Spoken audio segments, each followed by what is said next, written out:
অ্যাম্বুলেন্সে করে প্রবাসীদের মক্কা নিচ্ছিল দালাল চক্র। সৌদিতে ধরা পড়েছে এক অভিনব প্রতারক চক্র। তারা পুলিশের চোখ ফাঁকি দিয়ে অ্যাম্বুলেন্সে করে প্রবাসীদের হজে নিয়ে যান। শুক্রবার সেই চক্রের এক প্রবাসী ভারতীয়কে গ্রেপ্তার করা হয়। তিনি একটি অ্যাম্বুলেন্সে 4 জন প্রবাসীকে মক্কা নিয়ে যাচ্ছিলেন, অথচ তাদের কারো কাছেই বৈধ হজ পারমিট ছিল না। বৃহস্পতিবার অপর এক ঘটনায় মিশরীয় এক বাস চালক অনুমোদন ছাড়াই 22 জন হজ যাত্রী নিয়ে মক্কায় প্রবেশের চেষ্টা করেন। তাকেও নিরাপত্তা বাহিনী মাঝপথে আটকে দেয় এবং আইনানুগ ব্যবস্থা গ্রহণ করে।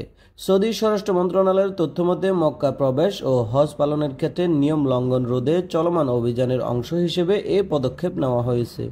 এদিকে রিয়াদে সামাজিক যোগাযোগ মাধ্যম ব্যবহার করে হজ পারমিট দেওয়ার প্রতিশ্রুতি দিয়ে প্রতারণার অভিযোগে মিশরের এক নারীকে গ্রেপ্তার করা হয়েছে। তিনি ভুয়া অনুমতিপত্র বিক্রি করে সাধারণ মানুষের সঙ্গে প্রতারণা করছিলেন।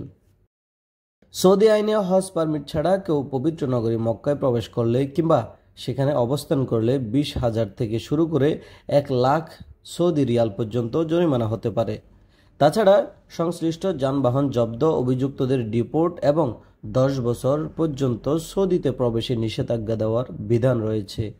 এই শাস্তিগুলো চলিত হজ মৌসুমে 10 জুন পর্যন্ত কার্যকর থাকবে। তহিদুল ইসলাম সোহাগ, আরব বাংলা নিউজ।